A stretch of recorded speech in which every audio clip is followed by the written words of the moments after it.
እምነት ተከታዩ ደግሞ ለሰሙነ ሕማማቱ እንኳን በሰላም አደረሳችሁ። የጾሙን ፍሬ የምታገኙበትን ያው በረከት እግዚአብሔር እንዲሰጣችሁ በዚሁ የተመኘው። ያልተገለጠ ነገር የለም ባናገርም ጀስት ዓላማችን እየተገለጠ ነው። ብዙ ሰው ተረድቶ በዚህ ልክ ከተገለጠ በኋላ ወደኋላ መመለስ የመጣ እንደው ነው ጥፋት የሚሆነው እንጂ ያልተገለጠ ነገር የለም። በዚህ ልክ ነገሮች ትንሽ ትልቁ እንዲረዳቸው ሆነው የመጡበት ወቅት የለም። ነገር ግን አሁንም ጠላት ከዚህ አገግሞ ለሌላ ጥፋት የሚዘጋጅበት ወቅት በተደጋጋሚ የማየው በእኛ ሀገር የፖለቲካ ዙሪት ውስጥ ስላለ የጉዳዩ ባለቤት ሆኖ ያለ መስራት አሁንም ከወዳ በርቀት ነገሮችን እንዲሁ ለመተቸትና ምን ለማለት አይነት ነገር አለ። ጀስት በዚህ ልክ ተገልጦልናል። ሰው ባለቤት ነው። እንደዚህ አይነት ወቅት ትንሽ ትልቁ ነገሩን ቢረዳ መልካም የሚሆንበት ጊዜ የለም። በቃ አየነው። ሰው ከሌሎች ታሪክ ይማራል። እኛ ደግሞ ከራሳችን ላይ ካልተማርን በጣም ነው እንትን የሚለው ያለማስተላለፍ አንድ ሌላ አቅጣጫ አመላካች ነው። እንደገና በሀገራችን ላይ ያለው የፖለቲካ ሽፍንፍኖች ደግሞ የአንድ እጅ በተደጋጋሚ ጉባኤያችን የአንድ ክንድ ብዙ ጣቶች ወይም ለኛ መጥፊያ ለነሱ ደግሞ እኛን ለማጥፋት የሚጠቀሙበት አማራጭ እንጂ ሌላ ነገር አይደለም። እነዚህ ሰዎች ነፃ አይወጡም። ያንኑ ነው ማንኛውም ሰው ሲናገርም ሆነ ሲሰማ የትኛውም ቦታ ላይ ይሁን የትኛውም ላይ ነገሮችን ምን አገኛለሁ ምን አስገኛለሁ በሚል መርህ ማድመጥና መቀበል አለበት። ውሸታሞች፣ ነውረኞች በዛ ልክ ተባብረው የሚሰሩ ከሆነ እኛ ደግሞ እውነትን ወደፊት ማምጣት አለብን። ቢኮዝ እውነት ቢመጣ ፍትህ ቢረጋገጥ ሁሉንም ሰው ነው ነፃ የሚያወጣ። በደል ቢበዛ መገዳደል ወይም እንዲህ አሁን የቆየንበት አይነት አዙሪት ቢቀጥል ራስንም ሀገርን ነው የሚያጠፋውና እዛ ውስጥ ያሉት ሰዎች ቶሎ እንዲድኑ አትጠብቁ። እኔ የምለው የዘረኝነት በሽታ ያልነካው ሰው ቶሎ ይዳን ነው። እነዚህ ዘረኞች፣ ጎጠኞች አንዴ እዛ ጽንፍ ላይ ከገቡ በኋላ ሞት ብቻ ነፃ የሚያወጣቸው አለ። እግዚአብሔር የፈቀደላቸው ህሊናቸው ቀልባቸው ያልሞቱ ሰዎች ደግሞ ተጸጽተው እንዲመለሱ ያደርጋል። ከዛ ውጭ ከነሱ ጋር መጓዘት አይደለም ዋናው፣ ራስን ማትረፍ ዋናው። በእንደነዚህ አይነት ተመሳሳይ ሰዎች እየታለሉ ወደፊት አለመሄድና ዓለም ሀገራችን ዓለም የጋራችን ትሁን በምንልበት ወቅት ላይ ከዚህ ወደዛ አልሄድም ተብሎ እዛው የጥላት ወጥመድ ላይ የመዋኘት አይነት ነገር አያለውና የሶሻል ሚዲያም እውነት ይወደድ፣ በየሄድንበት እውነት ይወደድ ባለቤትን ነው። እኛ ሀገር ላይ በተደጋጋሚ እያየሁት ያለሁት ነገር እና በጣም ደስ አለኝ ያለው ነገር ምንድነው? ባለቤት ያለመሆን፣ የሀገር ባለቤት ያለመሆን፣ የሚሰሩ ልማቶችም ሆነ ጥፋቶች ባለቤት ያለመሆን አይነት ችግር አለ። የሁሉም ነገር ባለቤት እንሁን። ይሄ ለጥፋተኞች እድሜያቸው መራዘም ብቻ ሳይሆን ለእኛ መከራ መርዘም ዋጋ ያወጣል፣ ለእነሱ ይጠቅማቸዋል። ሰው ባለቤት እንሁን። የሀገሬም የመንግስቴም በሁሉም ነገር ላይ ገብቼ እኔ ራሴ ነኝ። ዛሬ መጠራጠር ነው ያለብን እንጂ እንዴት ትንሽ ትልቁ ባወራው እንሄዳለንና እስክንድር ከወያኔ ሻዕቢያ ሁሉም ባርነት ውስጥ ነው ያሉት። አሁን የሻዕቢያ ልክፍት የለከፋቸው ወያኔ ልክፍት የለከፋቸው ከዛ ትንንሽ ልጆቹ ሸኔ ፋኖ ምናምን እያሉ የመጡት በቃ ጥፋት መገለጫቸው ከነሱ በጎነት ባህሪያቸው አይደለም። ስልጣን መያዝ ምን አይደለም። በራሳቸው ማንነት በሰውነታቸው ላይ ያልሰለጠኑ ሰዎች በሀገር ላይ ሊሰለጥኑ አይችሉም። ስሪታቸው እነሱም ያውቁታል። ከኋላ የሚጋልቧቸውም ስውር የኢትዮጵያ ጥላቶች ያውቁታል። ጀስት እኔና እናንተ በሚጠቅመው ላይ ጊዜያችንን፣ ገንዘባችንን፣ እውቀታችንን እናፈስ ነው እንጂ ህወሓትን ካወቅን ጀስት እኔ አይዶን ስለ ደብረጽዮን ውፍረቱ ይሄን ያክል ኪሎግራሙ ይሄን ያክላል እንደዚህ ነው ምናምን ብሎ እዛ ውስጥ ዝርዝር መግባት አያስፈልግም። በቃ ያን ሰው መጥፎ ስራ ስለሰራ ያን መጥፎ ስራ አልጋራም ነው ጉዳዩ። በዛ ህዝብ ስም ይነግር ነበር። ሰው ህዝብም ነፃ መውጣት አለበት። በማንኛውም አግባብ እኩል መከባበር ሲመጣ ሰዎች ሰላም ሲያገኙ ሰላም ይመጣል። ሰላም እንደማያስደስታቸው የምታዩት ጌታቸው ረዳ ምንድነው በረሃ ላይ ነው የሞተው ያለው ስታሊን ነው። ልክ ናቸው። በቃ እነሱ እዛ ቦታ ላይ አምነውበት ነው የገቡት። ልክ እንዳልሆነ ያውቃሉ። ስለዚህ በነውር ነው የሚሄዱት። ምክንያቱም የገቡበትን ቦታ ያውቃሉ። እኛ እውነትን ይዘን የእውነትን ዋጋ ለምን አናስከብርም አናከብርም ነው እንጂ ጥያቄው። እዚህ ስትመጡ የብልጽግና ደጋፊ ይሏቸዋል፣ የአብይ ደጋፊ ይሏቸዋል። እኔ አንተ አንቺ ራሳችንን ችለን እንደ ሰው መቆም አንችልም ማለት ነው። ቢኮዝ እነሱ ጎደሎ ናቸው። በዛ ጎደሎነት ነው የተፈጠሩት፣ የሚኖሩት፣ የሚጠፉት። ስለዚህ ሀገር የምትባለውን አያውቁም። በአንድ ሰው እድሜ የሆነን ነገር ለማጠቃለል የማይሆነውን ለማድረግ የብልጽግና ተከፋይ የብልጽግና የእንትን ሰራዊት ምናምን የሚሉ አሉ እዚህ እኛ ጋር ማለት ነው። በዚሁ አጋጣሚ ብልጽግና ወይም መንግስት የሚባለው ጀስት አይዶንት ኖ እንዴት እንደሆነ ግን በግ መግዣ ያው ማስገባት አለበት። በቃ ስሙ እንዳይታወቅበትም ከሆነ ያው በግ ሳንግዛው ኦር ቤተሰብ እንደዚህ እንችላለን መግዛት አለበት። ይሄንን የመንግስት አካል ካለ ጥሩ ነው ቢሰማ። አለዛ እኛ ለሀገር ብለን ዋጋ እየከፈልን እኛን የምታገል ዓለም ደግሞ ስትኖር እኛም ደስ አይለንም ማለት ነው። እኩል ሰዎች ደስተኞች ሲሆኑ የሁሉም ደስታ እንደዛ ይሆናል እንጂ አንዱ እያለቀሰ አንደኛው የሳቀ አይውልም። አንዱ ቤት ልቅሶ እያለ አንዱ ቤት ዘፈን የለም። አንዱ ቤት እየተቃጠለ አንዱ ቤት ሰላም መሆን የለም። አንዱ እየበላ አንዱ መራብ የለም።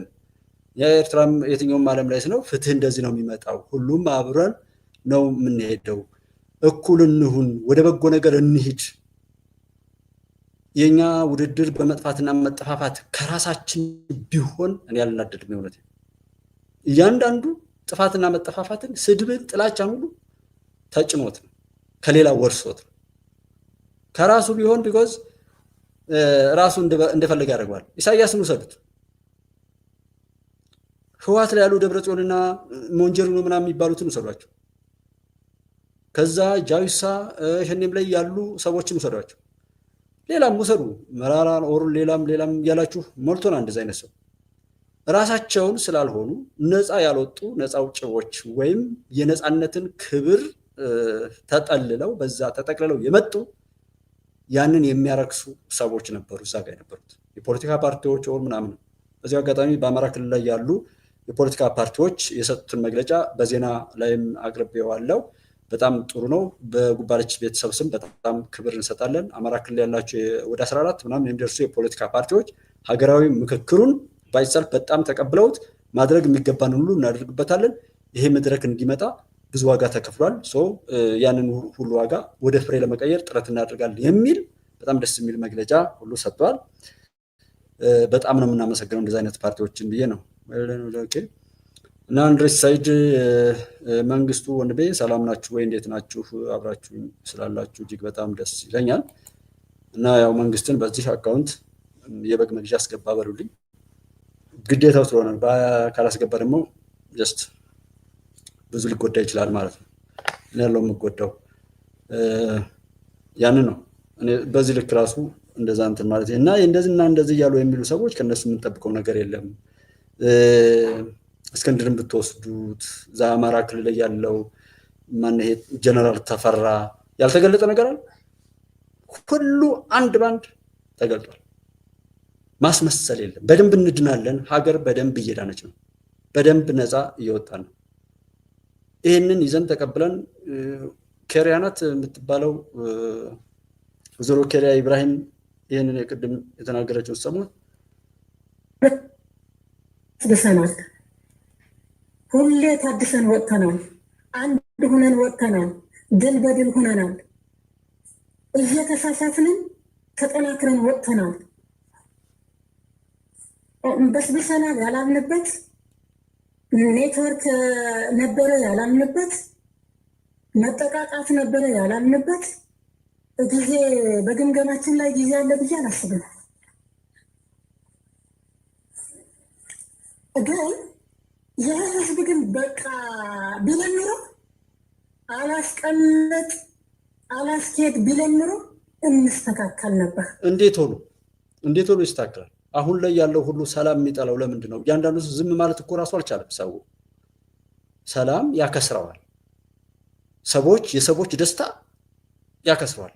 የሰዎች ሞት እንዲያተርፈው ተደርጎ ስለተሰራ እንባና ደም የሚነግድ ፖለቲከኛ፣ አክቲቪስት እና የዛ ጭፍራ የማይገባውን ለማግኘት የተሰለፈ ሁሉ ነጋዴ በሉት ማንኛውም ምናምንቴ የትኛውም ውክልና ላይ ይቀመጥ፣ የተቀመጠው የተቀደሰ ቦታ ቢሆንም ያንን ቦታ በማርከስ ከሆነ ግብይቱ ያ ነው። ያንን እንዲያደርግ ነው። ያንን ነው የሚመስል። ጉቦ መቀበል የጀመረ እኮ አንድ ባለሙያ ወይም አመራር እኮ ከዛ በኋላ በጣም ነው የሚጠላቸው ጉቦ የማይሰጡትን ሰዎች። ሀቀኛ ሰዎችን በጣም ነው የሚጠላው። ገና ለገና የእሱን ነውር ለመሸፈን ሲፈልግ ብዙ ጥፋቶችን እያከታተለ ሌሎችን ያሸክም። አስበው ነው የሚሰሩት የምንለው ለዛ እኮ ነው። ካወቅናቸው እኛም እውነትን እና በጎ ነገርን በማሳደግ ያንን መከላከል መቻል አለብን። ራሳችን ለመከላከል ነው። እነሱ ሆን ብለው እኛን ለማጥፋት ነው የሚሰሩት። ሲጀመር ጀምሮ በማጥፋት ነው የሚኖሩት። ሲጀመር ጀምሮ በቃ በሀሳብ አላሸንፉ ያሉትን ሰው ይገሉታል። ደጋፊዎቹን ደግሞ ድንኳን ሰርተው ሐውልት አቆምን ብለው ልቅሶውን ድግሱን እነሱ ይደግሱና በሀሳብ ያን ያስወግዳሉ። ያንን የሚከተለውን ጭፍራ ወይም ቡድን ወይም ተከታዩን ደግሞ ልቅሶውን በማሳመር እዛ ጋር ያዘናጉታል። ራሳቸውን የሚገሉት፣ ራሳቸውን የሚናገሩት፣ ራሳቸውን የሚከሱት፣ ራሳቸውን የሚፈርዱት በሁሉም ነገር ላይ የነሱን የረከሰ ነገር ለማስፈጸም ነው የሚሰሩት። የትኛውም ቦታ ላይ ስንናገር ኦር ገብተን የሆነ ነገር ስንደግፍ ያንን ነገር ባለቤት የመሆን አቅም አለን ወይ? አሁን አንዳንዱ ሰው የከሌ ወኪል ነኝ ይላል። እንኳን አገርን እንኳን ይሄ ብሔር ምናምን የሚባለው ብሔር በነገራችን የግዕዝ ቃል ነው። ብሔር ማለት ሀገር ማለት ነው። አንዳንድ መጽሐፍት እኛ ሀገር ዘብሔረ ቡልጋ የሚባል በሀገረ ቡልጋ ላይ ማንጤስ የሚባል የሆነ ማተሚያ ነበር። ትንሳኤና ምናምን ማተሚያ ቤት ነው። ዘብሔረ ቡልጋ የሚል ሀገር ነው። ይሄን እነሱን ያወጡት። ክልል የሚለው እነሱን ያወጡት። ለአስተዳደር ተብሎ ምንም ክልል ቢሰራ እንደዛ እንዲሆን አልነበረም የሰሩት። ኤርትራን ሲገነጥሉ ኤርትራንም እንደዛው ለማጥፋት ነው። አማራን ኦሮሞን ኦሮሞ ለየብቻው ነጥሎ እያንዳንዱን ጎስቋላ የነሱ የክፋት መጫወቻ ተልኮ ተሸካሚ ለመሆን ብቻ ነው። ሁሉም ነፃ እንዲወጣ አይደለም። ነፃ እንዲወጣ ምንም ገንዘብ ቢከፈል ምንም ነገር ቢለመኑ እነዚህ ሰዎች ስለ ነፃነት አያውቁም። እንዴት ሰዎችን ነፃነት ማሳጣት እንደሚቻል ነው የሚያውቁት። የሚሰሩት እንደዛ። እነሱ ጋር ያለው ማንኛውም ሰነድ የሚያመላክተው ሰዎችን እንዴት ነፃነታቸውን እንገፋለን፣ ከዛስ እንዳያገኙት አድርገን አርቀን እንዴት እንጥላለን። መፋቀር፣ አብሮ መሆን፣ አንድነት በጣም ነው አንድነት የሚጠሩት። ለምንድን ነው የሚፈሩት? አንድነት አይወዱም፣ ሰላም አይወዱም፣ በጎ ነገር በአጠቃላይ አይወዱም። ቢኮዝ እነሱ ጨለማ ናቸው። ጨለማ ደግሞ ብርሃን ሲመጣ አይቆምም። ነገር ግን ጨለማ የሚመጣው ብርሃን አለመኖሩን አይቶ እንጂ ብርሃን እያለ ብርሃንን አሸንፎ አይመጣም። ሰው እውነትን የያዝን ሰዎች እኛ በመዘናጋታችን በእነሱ መከፋፈል ውስጥ ሆነን ዛሬም ከሚዲያ ጀምሮ ብዙ ቦታዎችን ያው እንዳልኳችሁ ነው ባክ ሆኜ አያለው። በተለይ ይሄ ባለፈው አመመኝ ካልኩኝ በኋላ አንዳንድ ነገሮች እንትን አለልኛልና በኔትወርክ በምንም ምክንያት ወደዚህም አልመጣሁ። በድምፅ ብቻ አንዳንድ ነገር ስልም ያ ደግሞ ብዙ ሞቲቭ አያደርግም። ለምን እንደሆነ አላውቅም። ኤኒዌይ የመጣው በኢትዮጵያ እንድትቀጥል ነው። እሱን ማረጋገጥ እችላለሁ። ኢትዮጵያ ትቀጥላለች። ማንኛውንም ሀቋን ታገኛለች። ሌሎችንም ሀቃቸውን እንዲያገኙ ትሰራለች። እሱን እኔና እናንተ እያለን ሲከወን ያለን የዛ ታሪክ ባለቤት ነን። የራሳችንን ታሪክ በብርሃን ለመጻፍ ከፊት እንሁን፣ በመጥፏን አይሁን አይነት ነው።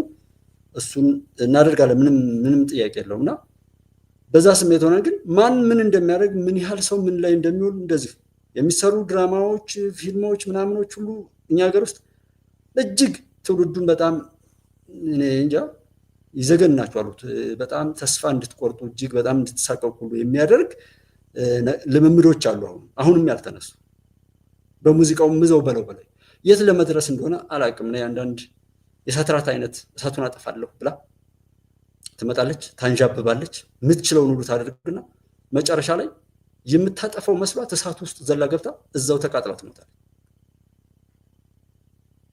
የሳትራት ለመሆን እንዴት ሰው በራሱ ላይ የሚያሸንፍበትና የሚሸነፍበትን እንዴት ስሌት ያሰራ? እኔ እያንዳንዱ ሰው የምጠይቀው ስድብ ብቻ የሚችል ሰው አለ? ኖ፣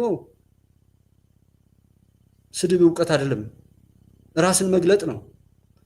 ያውቃል በጣም ብዙ በተለያየ መልኩ ስልክ ላይ የሚደውል ካለ ማውቀውም ቢሆን ቴክስት አድርጎ በዛ ካልተግባባን ካላወቅኩት በስተቀር ስልክ አላነሳም አልመልስም ማለት ነው። የሚገርመው ጭካኔያቸው ራሱ ነው። ያንን ነው። ምክንያቱም አይታችሁ ከሆነ የነሱ ያንን ነውር አስበውበት ነው የሚያደርጉት። ህግን ታስታውሱ ከሆነ እኔና እናንተ ህግን እንድናውቅ ተደርጓል። ዛሬ ድረስ የምናውቀው ህግ አለ። ህገ መንግስታዊ ስርዓቱን ለመናድ እየተባለ ይታሰር የነበረው ፖለቲከኛ፣ ዜጋ፣ ማንኛውም ሁሉ ራሱ ያንን እያለ ያስር የነበረው ፖሊስም ሆነ የጸጥታ ኃይል እኮ ህገ መንግስቱን አያውቀውም ነበር። ህገ መንግስታዊ ስርዓቱን ለመናድ እያለ ግን ብዙ ሰዎችን ያስር ነበር። አሁን ህጉን ማወቅ መሞገት፣ እንዴት ሌቦች ሲተባበሩ እውነተኞች አንተባበርም ነው። አሁን ጥቂት ባለጌዎች ክፉ ነገራቸውን አጋንንታዊ ሰይጣናዊ የሆነ መጥፎ ባህሪያቸውን ተሰባስበው ተደራጅተው ተናበው እየሰሩ እስከዛሬ ካደረሱን እዚህ መክፈል የማይገባን ዋጋ ከከፈልን ነገር ሊቆጨን ይገባል። መጠቀም አለብን እኮ እኔ አሁን እዚህ የሆነ ምንድነው መደራጀት ከተባለ መደራጀት ሲጠቅም ማየት አለብን። መገንጠል የሀገር ነፃነት የሚል አሁን ሻዕቢያ ላይ ያሉ ምን አይነት ጥቅም የሰው ልጆች ሀሳቤ ሁሉ አይዶን ነው እንዴት እንደሆነ እዛው ላይ ቆመው አሁንም ያንኑ ነፃ መሆን ማለት ምን ማለት ነው? ነፃ አውጪ ማለት ምን ማለት ነው? ሁሉ ነገር እኮ ነው የተገለበጠው። ባንዳ ማለት ማን? አስቦ አቅዶ በዝርዝር በአንቀጽና በሆነ ሰነድ አዘጋጅቶ ባንዳነትን ፈርሞ የተቀበለው ሰው እንዴት እንደሆነ እሱ ያውቃል ስለ ባንዳነት። እናንተ የሆነ እውነትን ይዛችሁ ስትመጡ ባንዳ ይላችኋል። ቀድሞ ያሸማቅቃችኋል። ባንዳው ባንዳ ይላል፣ ሌባው ሌባ ብሎ ይከሳል። ነውረኛው ቀድሞ ተዘጋጅቶ እውነትን ለማጥፋት በዛ ልክ ነው የተሰራው። ያልተደረገ የለም። በሃይማኖቱም በባህሉም ቆሻሻ የትም ይገለጣል፣ የሚገለጠው ሊጠፋ ነው። እንደዛ ነው። ኢትዮጵያ ትቀጥላለች። የኢትዮጵያ አምላክ አሁንም ኢትዮጵያን ያስቀጥላል። አማራጭ እንያዝ፣ ያለምን እውነት እንረዳ። በዓለም ላይ የትኛውም ዓለም ላይ ሄደን መኖር ብንፈልግ እንኳን ወንጀለኛ መሆን የለብን፣ ነፍሰ ገዳይ መሆን የለብን። የትኛውም ሀገር ላይ ዘመኑን የሚዋጅ ወይም መሰረት ያደረገ እውቀትና አመለካከት፣ ጥበብ፣ ባህሪ እንዲሁ ለዛ ሀገር በተለይ እንደ ተጨማሪ ግብዓት እንደውም እዛ ሀገር ውስጥ የሌለ ሊሆን ይችላል። ለምሳሌ የሰው ኃይል ቢያስፈልግ እዛ የሌለ ስለሆነ ነው ከዚህ የሚቀዱ ለዛ አስፈላጊ ስለሆን ለመሄድ ሁሉ እንጂ እንደው ካገኘነው ጋር ሁሉ በመግደልና መገዳደል ውጤቱ ያው ነው። ይጠቅማል የዚህ ዘመን ወቅት ነው ወይ ብለው ስትሉ ቀመሩ ግን እየገባው እንዳይለቀው አድርጎ የመያዝ ጥቅሙን አያውቅም። ዋይ ይላል እንደሳት ይጮሃል። ከህዋት በላይ ህዋት ለመሆን የሚፈልግ በመላው ኢትዮጵያ አለ። ውርሱ በዝባጅነት ነው፣ ሌብነት ስራ ነው እስካልተያዙ ድረስ የሚል አዋጅ የተፈጸመበት ያንን ማንቆጥረው ለዛ ነውና አሁን ወደብ ሲጠየቅ ብዙ ሰዎች ስለ ወደብ ምናምን በጣም የሚናደዱ ሰዎች አሉ። ወደቡ ይገኛል፣ ምን አናደዳችሁ? ይልቁንስ በጎ ምክር የሻዕቢያ ለሆናችሁ ሰዎችን ቢሆን አሰብን በሰጥቶ መቀበል ከኢትዮጵያ መንግስት ጋር በሰላም ተደራደሩ፣ ወደ አውድ ከምትራገጡ ማለት ነው። ምንም አታመጣም ብሎ አንድ ልጅ ወይም አይሆኑ የሆኑ ሰዎችን በንቀት አፍኖ መጫወቻ እያደረጉ መሄድ እስከ ተወሰነ ጊዜ ድረስ ነው። እነዛ ሰዎች አለ ያ የፍትህ ህፃናት ኦር አቅም የሌላቸውም እኮ አቅም እስከሚያገኙ እንጂ ረስተውት ምናምን አይደለም። በዛ መልኩ ከመመላለስና የማይረባ ንግግር በየሚዲያው እናያለን። ትናንትና የሆነ ሚዲያ ላይ ምንድነው የሚል የነበረው ለፋኖ ታንክ አውሮፕላን ምናምን ሁሉ እናስታጥቃለን እኛ ኤርትራውያን ይላል። ኤርትራዊ አይደለም፣ የኤርትራ ህዝብ አልተናገረም። እስካሁን የሚያናደኝም የትኛውም በአማራም በኦሮሚያም በትግራይም በኤርትራም ብትሄዱ እነዛው አስበው የሚያወሩት እና የሚነጋገሩት እንጂ ተጎጂው ህብረተሰብ አይናገርም። ተጎጂው ሳይሆን አንዱ ሆዳም ወይም በሆነ ነገሩ ላይ ያበደ ሰው እዛው ቆሞ ተቸክሎ እዛው ላይ እየጮህ ያለ ሰው ታንክም እናስታጥቃለን ነውር እኮ በዚህ ልክ የትኛውም ሀገር ላይ ቢሆን እንዲህ አይነት ብልግና ከገዳዮች ጋር ማበር ቆሻሻነት ነው። በጣም ብልግና ነው። እዛ 5 ሚሊዮን ተማሪዎች ላይ ለደረሰ ግፍ ሁሉ ኃላፊነት እንወስዳለን እንደማለት ነው። ርካሾች ናቸው ይህንን የምትሉ ሰዎች፣ በጣም ቆሻሾች በየሄዳችሁበት የማይረባ መልከስከስ ባንዳነት ክብርን አድርገው የሚሄዱ ለፋኖ ታንክ እንሰጠዋለን፣ አውሮፕላን እንሰጠዋለን። መጀመሪያ ለራስ ታጠቀው። በጦርነት ኤርትራን ጨፍልቆ ምናምን ማንም ሰው እንኳን ኢትዮጵያ የኔ ሀገር ሌሎች እንድጨፈልቅ ልፈቅድ፣ የትኛውም ዓለም ላይ ሰዎች እንዲጨፈልቁ አልፈቅድም። ቢኮዝ ኢትዮጵያዊ ነኝ። በሰጦ መቀበል ነው እያልን ያለ ነው። በቃ ለጋራ ሰላም ሲባል ጎዳና ላይ ነው የሚኖረው ምን ያመጣል እያልክ አሁን ተማሪዎች እንዳይማሩ በሚሊዮን የሚቆጠሩ ተማሪዎች ትምህርት በገፋቸው ቁጥር ለዓለም ነው በሽታ የሚሆኑ ትውልድ ጎዳና ላይ ስለሆኑ ዝም ብሎ ማንም ምንም አያመጡም አይነት አይደለም። ነገ ሲያድጉ ስናሳያቸው የነበረውን ጥላቻ ታጥቀው ስለሚነሱ በቻሉት ነገር ሁሉ ያጠቃሉ። ለራስ ተብሎ እንኳን የራስ በሰጦ መቀበል ለምን ነው? እኔ ምን አይነት እሳቤ ሁሉ እንደሆነ አላቅም። በዚህ ልክ በአንዳነት ሰው ነፃነቱን እርግጥ ያው ነፃነት ሁልጊዜ ነፃነት ነው የሚሰጣችሁ። ነፃ የሆነ ሰው ሁሌ ነፃ ነው ይሆን ነፃ ነው፣ ሲያወራ ነፃ ነው፣ ሲነጋገር ነፃ ነው፣ ሲታይ ምንም ማንኛውም ጤነኛ ነው። ራሱን ክብሩን የሸጠ ደግሞ ሁልጊዜ ተቅበዝባዥ ነው እና በመቅበዝበዝ ገና ወደብ ሲጠየቅ ሶማሌላንድ ላይ ሲኬድ ኪራይ ነው የተባለው። እንዴት ሰው መርዳት መስጠት አለመስጠት ሌላ ጉዳይ ነው። እንዴት ባለው ገንዘብ የሆነ ነገር ገዝተህ ትበላለህ ተብሎ እንደዛ አይነት ብልግና ነው ሁሉ ነው እኮ የገለጽነው። ገና ሳይቀር ከኛ ጋር ነው ተባለ። የጦርነት አዋጅ ነጋሪው በዚህ ልክ መብዛቱ ነው። ሂሳቡን እየሰራ ቢያወራ ጥሩ ነው።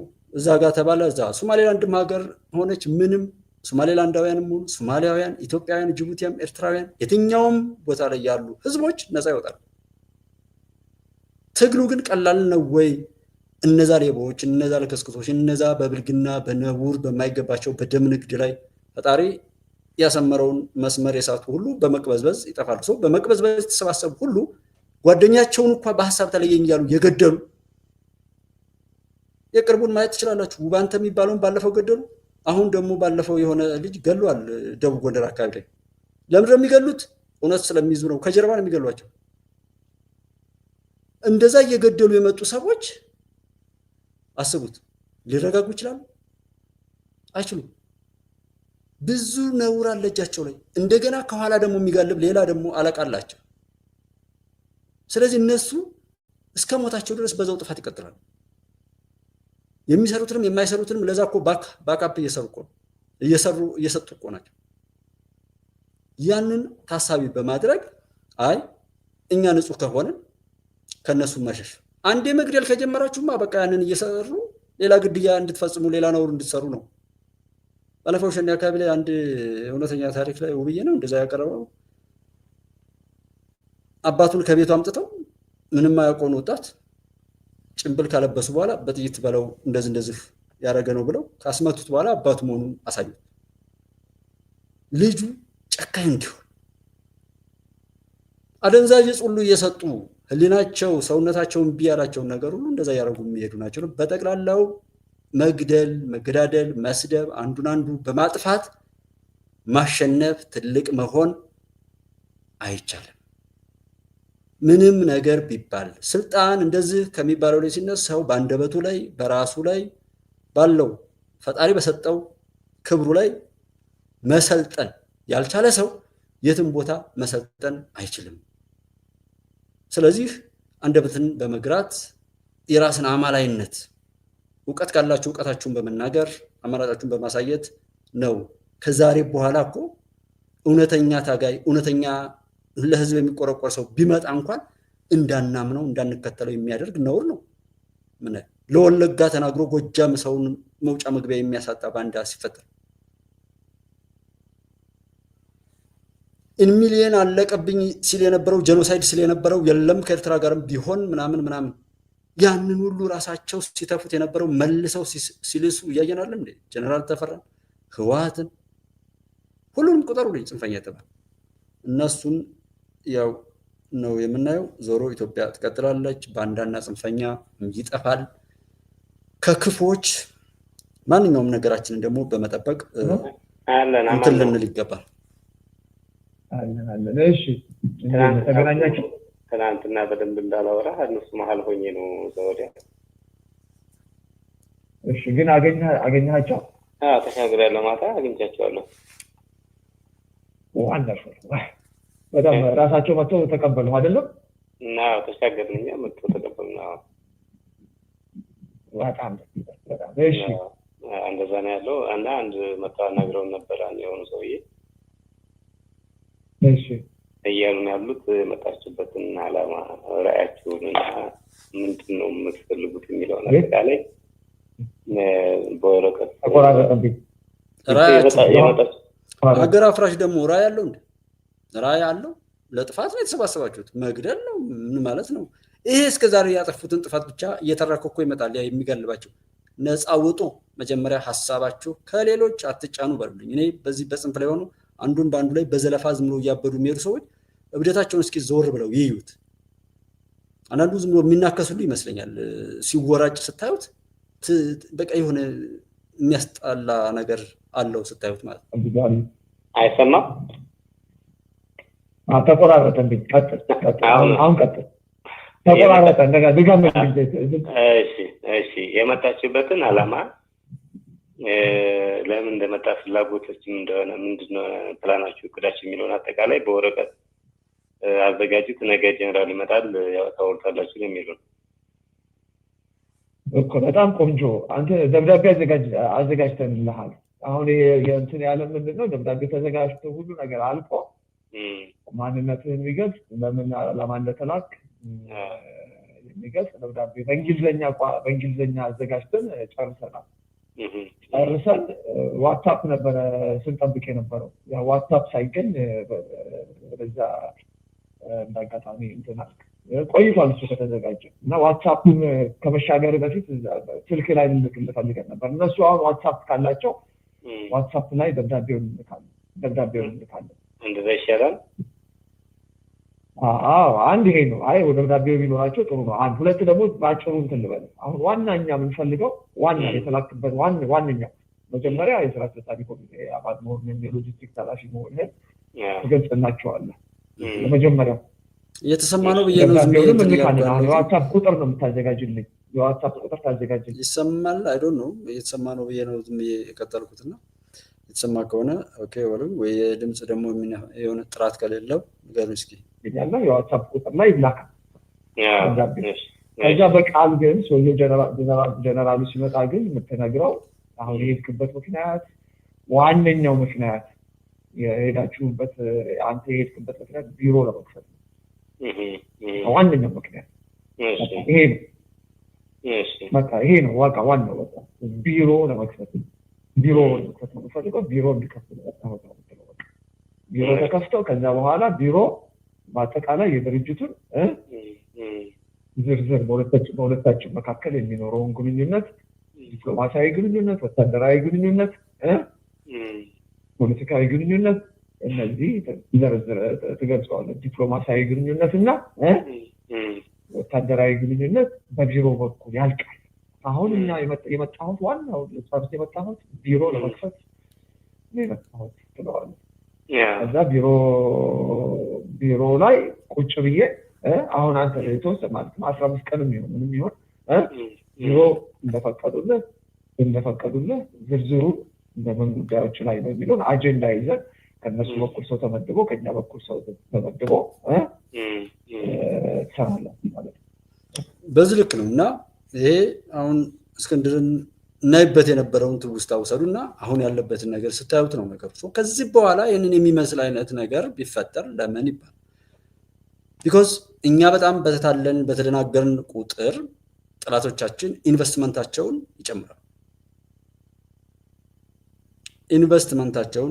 ምንም አይነት የፖለቲካ ድርጅት ቢቋቋም ወይ ከመጀመሪያው ጀምሮ አስበው ነው የሚያቋቁሙት፣ አሊያም ከተቋቋመ በኋላ ገብተው ይጠልፉታል። ሰልፍ ብታዘጋጁ ወይም ታስቦ ይዘጋጃል ወይም ይጠለፋል። በየትኛውም ቦታ ላይ እውነተኞች ለእውነት ዋጋ ሰጥተው ተገቢውን ክትትልና ጥበቃ እያደረጉ አይደለም። ከሚዲያ ጀምሮ የማየው ችግር ቢኖር እርሱ ነው። ሰው ለመማር ለመዳን የሚናገረውን ችግር እንኳን ለመከላከል የሚያስችለውን ዝግጅት ያደረገ አይደለም። ምንም አይነት መጽሐፍትም ቢሆን ሲነበቡ ሚዲያዎች ሲታዩም ቢሆን በቀልድም ይሁን በምን ነገር ብዙ መልእክቶች ይተላለፉ። በአንዲት በ4 ደቂቃ በ3 ደቂቃ ሙዚቃ መልእክት እኮ ነው። ምንም ሙዚቃ ምንድን ነው? ይተላለፋል የተባለውን መልእክት በዜማና በምን በሚያምር መልኩ ሰዎች ጀስት ደጋግመው እንዲሰሙት ወይም ደግሞ እንዳይጠግቡት ሁሉ እየተደረገ እንዲሆን ነው። ግን ብዙ ሙዚቃ ብዙ ሰው ይሰማል። አይዶን መልእክቱን ሰው እየተረዳው እንደሆነ አላቅም። እንደ ሶሻል ሚዲያም ሆነ የትኛውን ቦታ ላይ እውነትን ሰው እየወደደ አይደለም ነው እያልኩ ያለሁት። ኢቲቪንም ሆነ ሌሎች የመንግስት ሚኒስትሪ ሚዲያዎችን ወይም ሌሎችን ሚዲያዎች አንድ ተከታትለን ውሸት ሲያወሩ ውሸታሞች ብለን ወደ እውነት እንዲሄዱ ፑሽ ካላደረግናቸው እንዴት ነው እነሱ ወደ እውነት የሚመጡት?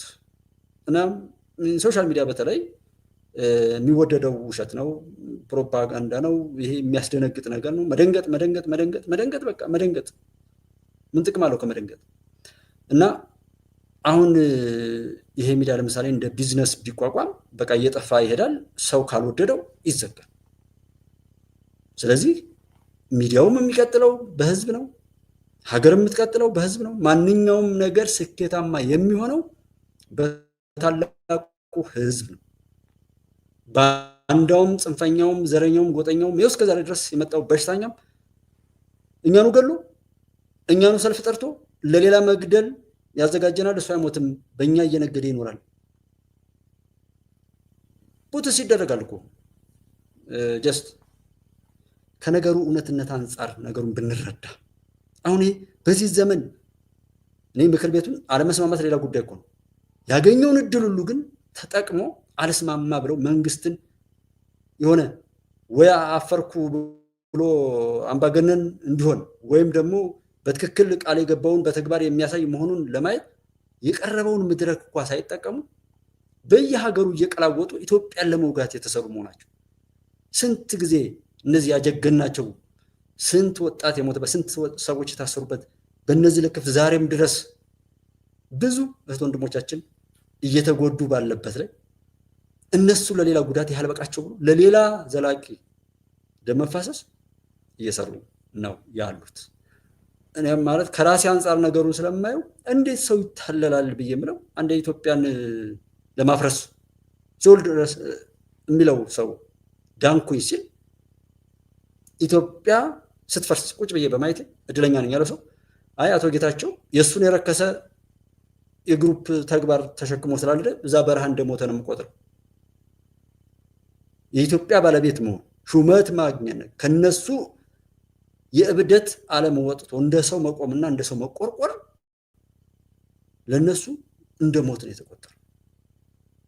ያንን ይዞ ብትከተሉት የት ለመሄድ ነው? እነሱ አልሞቱም እንዳልኳችሁ 8 ቤተሰብ የሞተባቸው እኔ እዚህ ጎረቤት ማቃቸዋል። እነሱ ተናገሩ። እዚህ መገናኛ አካባቢ ላይ በብዛት የምታያቸው የሚያማምሩ ወጣቶች እግራቸውን እጃቸውን አጠው ሲለምኑ የሚውሉት ተናገሩ፣ ተጠየቁ። ያ ሁሉ ጩኸትና ያ ሁሉ ነውር ተፈጽሞ ያንና ብዝተው በ3 መግለጫ በቀን ይናገሩ የነበሩትን አይ ምንም ነገር አልሆነም ከሻቢያ ጋር እንሰራለን ሲሉ አላየን። አሁንም እዛው ላይ ቆሞ ያ እብደት ማፈር የሚገባው መደበቅ የሚገባው ነውረኛ ቆሻሻ ጠላታችን ሁሉ እንዴት ቢንቀን ነው ከፊታችን ሆኖ ዛሬም እያወራ ያለው? እንዴት ቢንቀን ነው? ዛሬም የሱ የአድራጊ ፈጣሪነት ሁነት እንትን ያለውና የዘውየን ሌሎችንም በዚህ መልኩ ያየን መቀጠል ነው። ዋና አሁን መጀመሪያው ቢሮ ነው። የመጀመሪያው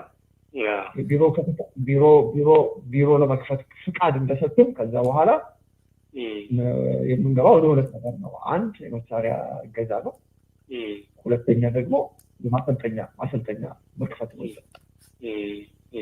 ማሰልጠኛ ሁለት ነገር ነው የምንፈልገው። አሁን የመጀመሪያው ቢሮ ከተከፈተ በኋላ 2 ነገር ነው የምንፈልገው።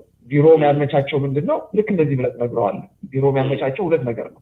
አንድ ወታደራዊ እርዳታ ማለት ነው፣ መሳሪያ እርዳታ ነው። ሁለተኛው ማሰልጠኛ እንፈልጋለን። እዛ እኛ ምንድነው የምናሰለጥነው? 2 ነገር ነው የምናሰለጥነው። አንድ ኮማንዶ ነው የምናሰለጥነው፣ 2 ደግሞ ከባድ መሳሪያ ነው የምናሰለጥነው። እግረኛ አይደለም። ተረዳኸኝ ብለው አይደለም ሁለት ነገር ነው የሚያሰለጥኑልን አንድ ኮማንዶ ነው የሚያሰለጥኑልን ሁለት ከባድ መሳሪያ ነው የሚያሰለጥኑልን ስለዚህ ይሄ በዚህ ምናልባት ማስታወሻ ብትይ ደስ ይለኛል ማስታወሻ እያስኩ ነው ስነግረኝ እያስኩ ነው አሁን ካንተ ያስኩት የነግረኝን በወረቀት እየጣፋቸው ነው አንደኛ ቢሮ መክፈት ነው ቢሮ በቃ እሱ መጀመሪያ ማለት አለበት ቢሮ መክፈት ነው ይሄ ማለት እሺ ቀጥ ቢሮ መክፈት ያስፈልገው ተነኛ ምክንያት ለሁለት ነገሮች ነው እንዳልከኝ አንደኛ ወታደራዊ ቁሳቁሶችን ለማሟላት ድጋፍ ለማግኘት ሁለተኛው ማሰልጠኛ ነው ማሰልጠኛ ሲባል ባልከኝ መሰረት ሁለት ነገሮች ነገርኛ ሳይሆን የኮማንዶ ስልጠናና የመካናይዝድ ስልጠና ማለት ነው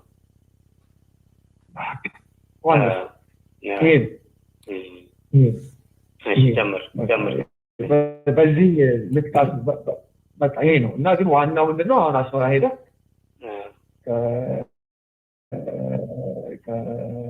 ወደ አስመራ ሄደ የከፍተኛ ባለስልጣናት ጋር ተገናኝቶ የቢሮውን ጉዳይ ለመጨረስ መምጣት ነው ተደረገው እሺ ወደ አስመራ ሄደ በቃ ወደ አስመራ ሄደ አለበት አስመራ ሄደ ከዛ ካለው ከፍተኛ አመራር ጋር የማነ ገብረአብ ይባላል የማነ ገብረአብ ደህና ነው እሱ ማለት በቃ ሁለተኛ ሰው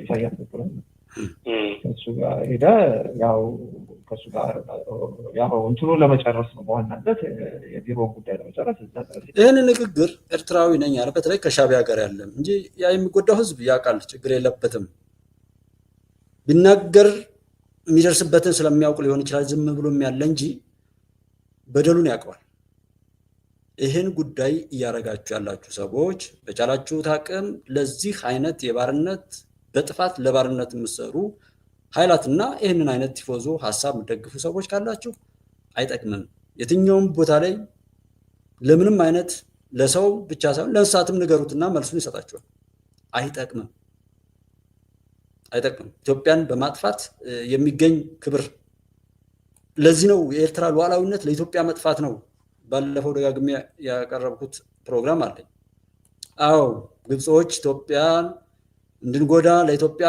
ስራ ለመስጠት ሰላሟን ለመንሳት ነው ኤርትራን የገነጠሏት እንጂ ኤርትራን እንደ ሀገር ቆማ የምትቀጥል መሆኗን አምነውበት አይደለም የአባይ ተፋሰስ ሀገራትን ሰላም መንሳት የኤርትራ እስከ መገንጠል ድረስ የደረሰችበት ዓላማና አጀንዳ ነው ይላል አቶ ኢሳያስ አይደለም አልገባኝም ለሚል ማያዝ አልገባኝም ይገባዋል ሁሉም የዘራውን ያጭራል ሁሉም ነውር ነው በዚህ ልክ የሰውን ሀገር እንደዚህ ማለት በጣም ነውር ነው በጣም የደሃ ደግሞ እንደ አይነት ክፋተኛ ኤርትራዊ ሆኖ ኢትዮጵያን የሚጎዳ አንድ ቤተሰብ መካከል ላይ አንዱን በማጥፋት አንዱ ደሃ ለደሃ የሚደረግ በጣም ነው የሚያስጠላው ኤርትራዊ ፋኖ ሸኔ ወያኔ ሻቢያ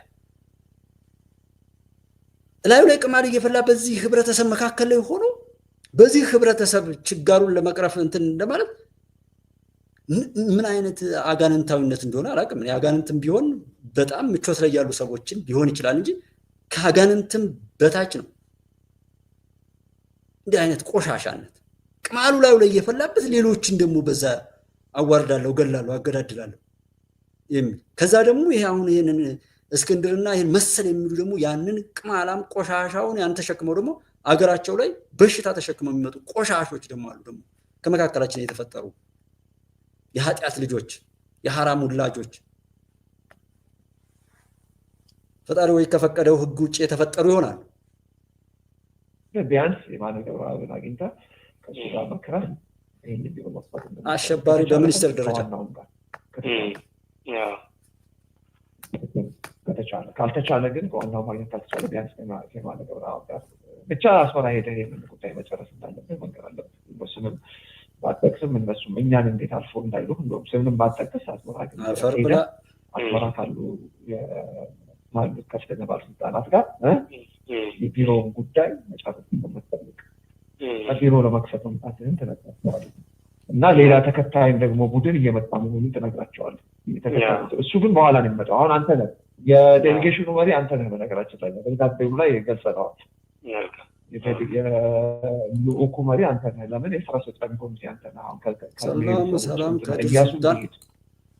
አበበን ብሄድ አንተ ኮሚቴ አባል እና የስራ አስፈጻሚ ኮሚቴ አባል ብቻ ሳይሆን የዘርፍ ኃላፊ ነህ። ስራ የስራ አስፈጻሚ ኮሚቴ አባል አይደለም። የሎጂስቲክስ የጀመርናቸው ነገሮች አሉ፣ ግን ሳይዙ አነስ ያለ ስለሆነ እሱን ለማሳደግ ዋና ዓላማው እና እዚህ ሁቶ በሚባለው ፕሮቪንስ የኢንዱስትሪ ሲቲ ነው የሚባለው ላይ በጣም ሰፊ የኢንዱስትሪ ከተማ ገንብተዋል። የተሟላ ኢንፍራስትራክቸር አላቸው። እኛ በመጠኑ አዳማ፣ ሐዋሳ፣ ኮምቦልቻ፣ ባህር ዳር እንደሞከር ነው ግን በጣም ሰፊ ሲቲ ያላቸው። እዚህ ውስጥ ካሉ የኢንዱስትሪያል ምርቶች አንዱ እና በጣም ዋናው ቶዮ ሶላር ነው። ቶዮ ሶላር የጃፓን ኩባንያ ነው። እዚህ ቪየትናም የሶላር ፓናሎች እያመረተ ወደ ብዙ ሀገራት ኤክስፖርት ያደርጋል። ክሊን ኤነርጂ ፖሊሲያችን ነው። እነዚያ ክሊን ኤነርጂ ግን ዳይቨርሲፋይ ሆኖ ካልሰፉ በቀር የኤነርጂ ፍላጎቶቻችን አናሟላ። የኤነርጂ ፍላጎታችን ካልተሟላ ደግሞ የምናስበው የተቀጠፈ ኤክስፖርት እና ስርዓት አይፈጠርም። ለዚያ ይህንንም ኩባንያ በቅርቡ ወደ ኢትዮጵያ ጋብዘን ነበር። የጀመሯቸው ስራዎች አሉ። የዛ ጉብኝታችን ዋነኛ ዓላማ ሁለት ነገር ላይ እንዲሰሩ ነው። አንደኛ በኢትዮጵያ ውስጥ በዚህ ደረጃ አውቶሜትድ የሆነ ሮቦቲክስ የሆነ ከፍተኛ የማምረት አቅም ያለው ፕላንት ፈጥረው ፋብሪካ ተክለው ኤክስፖርት ማድረግ እንዲችሉ ነው። ሶላር ፓናሉ ማለት ነው። ሁለተኛው ግን ሶላሩን አምርተን መሸጥ ብቻ ሳይሆን የሶላር ኢነርጂ ኢትዮጵያ ውስጥ እንዲያመርቱ ማድረግ ነው። አሁን የዚህ ፋብሪካ ዋነኛ ስራ ሶላር ፓናል እያመረተ መሸጥ ነው። እሱም ጥሩ ነገር ነው። ግን ከዚያ ባሻገር የኢነርጂ ፍላጎት ስላለን ሶላሩን ብቻ ሳይሆን ኢነርጂ ፕላንቱንም ሰርተው ተጨማሪ ኢነርጂ እንዲያመርቱ ለማድረግ ነው። የዛሬ ዋነኛ ዓላማችን ከአጭር ጊዜ አንጻር ፋብሪካውን መትከል፣ ሶላሩን ማምረት፣ ኢትዮጵያ ውስጥ መፍጠር ነው። ቀጥለን ከተስና ሮ ማቴሪያል እንዳለ ስለሚግልም ይላል በጣም ይገመት ኢንፑቶቹን እዛው እንዲያመርቱ ማድረግ ነው። የሆነ ቪዲዮ ነው። ይህንን ካሳካን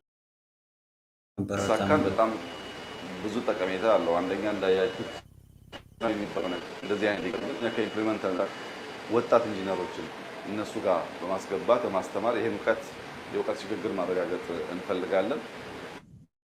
ክሊን ኤነርጂም ያስፈልጋል። ኢንዱስትሪ ላይ ኢንቨስት ማድረግ ያስፈልጋል። እውቀቱም ያስፈልጋል። ጊዜው ነው። አንድ ማለት ለኢትዮጵያ መጣለትና አድቫንቴጅ ላይ የኛ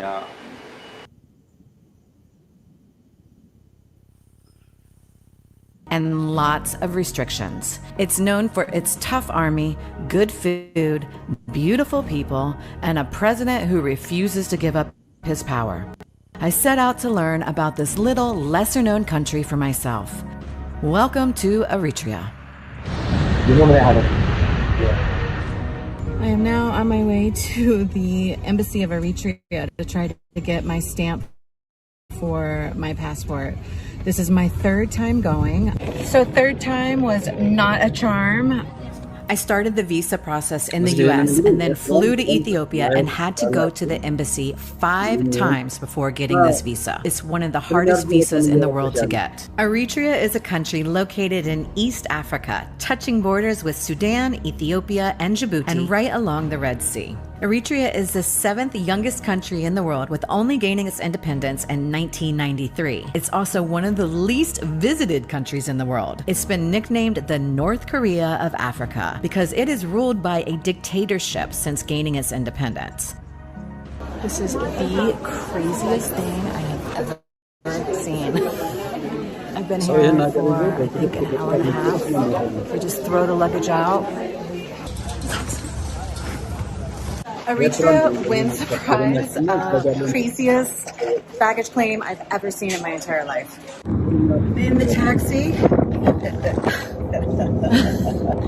Outside of the airport, all of these taxis are waiting, and that's the only way that a tourist is allowed to get from the airport to the city. It will cost you $20 for 10 minutes. I had this really taxi driver that just kept on laughing, even though he did not understand a word of what I was saying. And then I'm just going to fast forward to the next day because the hotel situation was not that good, so we're gonna start fresh. Now this is the morning on day 2, and I'm gonna go look for some coffee.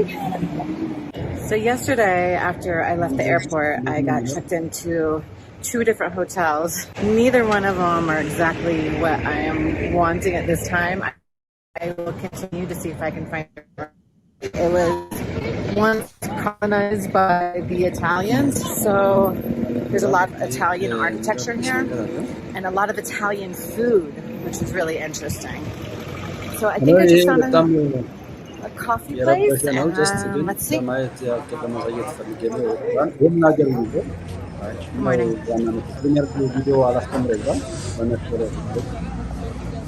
Salam. Yeah? Just want to comment. Good, yes. My first coffee in Eritrea. It's good. Yeah. Good coffee. I'm very I'm very famous about coffee. Eritrea? Really? Yes. Traveling through Eritrea can be really challenging because there are so many restrictions, and this includes even finding a hotel. I'm on my way to try another hotel. So the last place I was in just isn't going to work for me, so I'm going to go. I got a recommendation last night for another hotel, so I'm going to go try to find this one and see what happens. In Eritrea, there's no internet, no Wi-Fi, and tourists are not allowed to have a local SIM card. And you really can't book anything in advance because there's only 2 hotels online, and both of them are between $90 and $100 per night. So I can't call these places. Instead, I have to go and try to find them on my own. I downloaded the offline map for Eritrea from Maps.me. Thank goodness I did that before I came here, because there's no internet, right? So there's no internet, there's no phone card, there's no ATM. So that's what makes us traveling through this country a little bit challenging. But then the people make it up because the people are so friendly here, so that's good. The neighborhoods are actually really pretty here though. Everything is very clean in Eritrea, which is nice. You can only use either American money or euros from what I heard. And then you can exchange it into the local currency, which is called Nakfa. Okay, so I found the place, Imperial, for 460 nafta, which is like 31 American dollars. And now here is my new room. So 2 single beds, which is fine. I would show you the bathroom right now, but I think the load shedding is going on, which means no electricity. Hopefully I'll have electricity tonight. ሁለት ሆቴል ብቻ ነው ለምትለው፣ 2 ሆቴል ብቻ ነው ያለው። በጣም የሚገርም ነው። 2 ሆቴል ብቻ ነው የተራሻለው። ያው የታክሲውንም የምኑንም እያየች ነው። ዋይፋይ ነው፣ ኢንተርኔት ነው፣ ማንኛውም ነገር ጀስት ብሎክድ። በማንኛውም ሊስት ቪዚትድ የምትሆን በዓለም ላይ በጣም የማትጎበኝ ሀገር፣ ለምንሆን ሎክድ የሆነች ሀገር እያለች ነው። ጀስት ከኔ በተሻለ እንግሊዝኛውን ትሰሙታላችሁ ብዬ በማሰብ ይህን ሀገር እኔ እንደ ትችት አይደለም፣ ጀስት እንደዛ አይነት ነገር ይዞ አቤታችሁ ድረስ ሲመጣ ከዚህም በላይ መሄድ ሁሉ አለብን። እውነትን ይዘን ያልኩት ለዛ ነው። ለእውነት፣ ለአብሮነት፣ በሰውነት ክብር ለመምጣት አብረን መስራት፣ አብረን መሆን አለብን ብዬ የምለው እና እንትን ብዬ በተደጋጋሚ ከሚዲያ ጀምሮ ሆም ብሎ በማቋቋም ጀምሮ ሰው የጥፋት ቡድን ያቋቁሜን አፍራሽ ቡድን እኮ ያቋቁማል ጎበዝ። እና የሚጠቅም ነገር ላይ እንኳን የተቋቋመ ያለውንም ቢሆን አይደል በባለቤትነት መስራት እንዲሁ አያገባኝም አይደለም። ቢኮዝ የሀገር ጉዳይ ያገባናል፣ የዓለም ጉዳይ ያገባናል። ምንም ነገር ቢኖረን ሃይማኖት፣ ባህል፣ ወግ፣ ሀብት ምንም ነገር ቢኖረን ያ ነገር ጣዕምና የሚኖረው ወይም ፋንክሽናል የሚሆነው ሀገር ስትኖር ዓለም ስትኖር ነውና በዛ አይነት ስሜት በዚህ ልክ ይህንን ሀገር ይዞ እንዴት ሽብርተኛ ያሰለጥናል? ከዚህ በላይ መረገም አለ ወይ? ጤነኞች እንዳልሆናችሁና ራሳችሁን ሳይካትሪስትም ይሁን ሌላ ቦታ ላይ ሄዳችሁ እንድትታዩ ነው። ይህንንና መሰል ነገር ላይ ሆነው ይሄ የምቀኝነት ፖለቲካ አይነት ነው የማየው። ኦሮሞና አማራን እንደዚህ ጽንፍ ይዞ ከፋፍሎ በዛ መከፋፈል ውስጥ እንደ ተባይ እንደሆነ የሆነ ሰዎችን የሚመጠምጥ ቅማል ምናምን አይነት አለ። እንደዛ አይነት ሆኖ ለመኖር የሚሰሩ ፖለቲከኞች፣ የሚሰሩ አክቲቪስቶች፣ የሚሰሩ እንደዛ አይነት ሀገራት አሉ። እሱ በቃ አይሆንም። እዛው ተጨፍልቃችሁ ወይ ትገደላላችሁ ወይ ትጠፋላችሁ ወይም ደግሞ ጸረ ነፍሳት የሚባል ትረጫላችሁ እንጂ በዛ ሁኔታ አትቀጥሉ። የራሱ ጉስቁልና ለማውረስ የጉስቁልና ፊት አውራሪዎችን በላቸው ምን በላቸው ጉስቁልናን ወርሰው ለሌሎች ለማካፈል በዛ የረከሰ መንፈስ የሚሄዱ ሰዎች ነው። ለዛ ነው ይሄን ነካክተው ብዙ ሰዎች አሉ። በጣም ብዙ ደግሞ ትሁት ሰዎች አሉ ጋር ከትግራይም አሉ እኔ ጋር ከኤርትራም አሉ ከሶማሊያ ከሶማሌላንድ አሉ ደውለውልኝም ጽፈውልኝም የሚያውቁ ኢቭን ሳፖርት የሚያደርጉኝ እህት ወንድሞች አሉ። እንደውም ሞር አማራ ክልል ላይ ነው የሌሉ ማለት ይችላል። እኔ ከደቡብ ከኦሮሚያ ክልል ከአዲስ አበባ እንደዚህ አብዛኞቹ እንደዚህ ናቸው። እኔ ጋር ሳፖርት የሚያደርጉኝም አብረውኝም ሆኖ የሚያበረታቱኝ ጭምር ማለት ነው። ሌላው ከተወለድኩበት ከምብለው አካባቢ የዘረኝነትን እኔም አልወደውም። በእርግጥ በዛም እንትን ለማለት አይደለም። ዘረኝነት ያን ያክል የራሱን የረከሰ ነገር ለሌሎች ሁሉ አውርሶ አብሮ ለመርከስ አብሮ ለመሞት አብሮ ለመጥፋት እንጂ ለማዳን አይደለም። እኛ ሀገር የተዘራው ዘረኝነት ለመጠቃቀምም አይደለም፣ እርስ በርሱ ለመባላት ከእህቱ ጋር ከወንድሙ ጋር ከሚስቱ ጋር ከልጆቹ ጋር አብሮ መቆም የማይችለው ሁሉ በሆነ ጎጥ ተወሽቆ ያንን የረከሰ ባህሪውን ሲያንጸባርቅ የምታዩት እንደዛ አይነት የሰዎችን አንድነት ሊያጠፋ የተሰለፈ ሁሉ አንድነት ዘመቻ አንድነት ምናምን እያሰብና የተበላሸ አካሄድን የሚከተሉበት እውነት ነው ያለው። ይህንን እንጨርሰው። I even get an outdoor patio with view.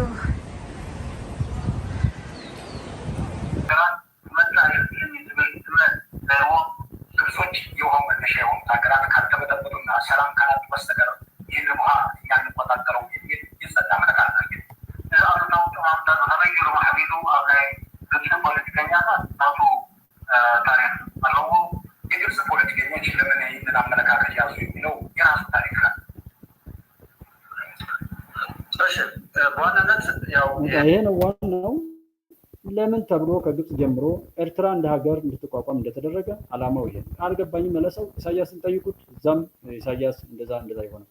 ለዛም ነው የሀገራዊ ጉዳይና የህዝቡ ጉዳይም አንድም ቀን አጀንዳ ከመሆን ይልቅ በጨካኝነት እየተሄደ ጭራሽ ሌሎች ሀገራትን እሱን የሚመስል የድሃ የሚባለውን አይነት ከሱ በታች ድሃ ከሱ በታች የተጎሳቆለ ከሱ በታች ጭቆና የሚበዛበት ሀገር ለመፍጠር እስከ ቅራቅንቦ ልጆቹ በየሄዱበት ህይወት እንዲህ ያላቸው ሰንካላ ልጆቹን እስክንድርና መሰሎቹን በየሄዱበት ህይወት አክ ብላ የተፋቻቸውና ስኬት የራቃቸውን ጭንጋፎች ሁሉ ሰብስቦ ይህን አይነት የጥፋት ማህበር እንትን ባለፈው ያልሸባብ ይህን ያልሻ አሰለጠኑ እንደዚህ የሚለውና ይሄ ህዝብ ነፃ መውጣት ስላለበት ሁሉም ሰላም መሆን ስላለበት በዛ መልኩ ሰላም ይሆናል። ኢትዮጵያን የነካ የለውም በረካ ነው። ኢትዮጵያን የነካ ሁሉ ልኩን ያገኛል።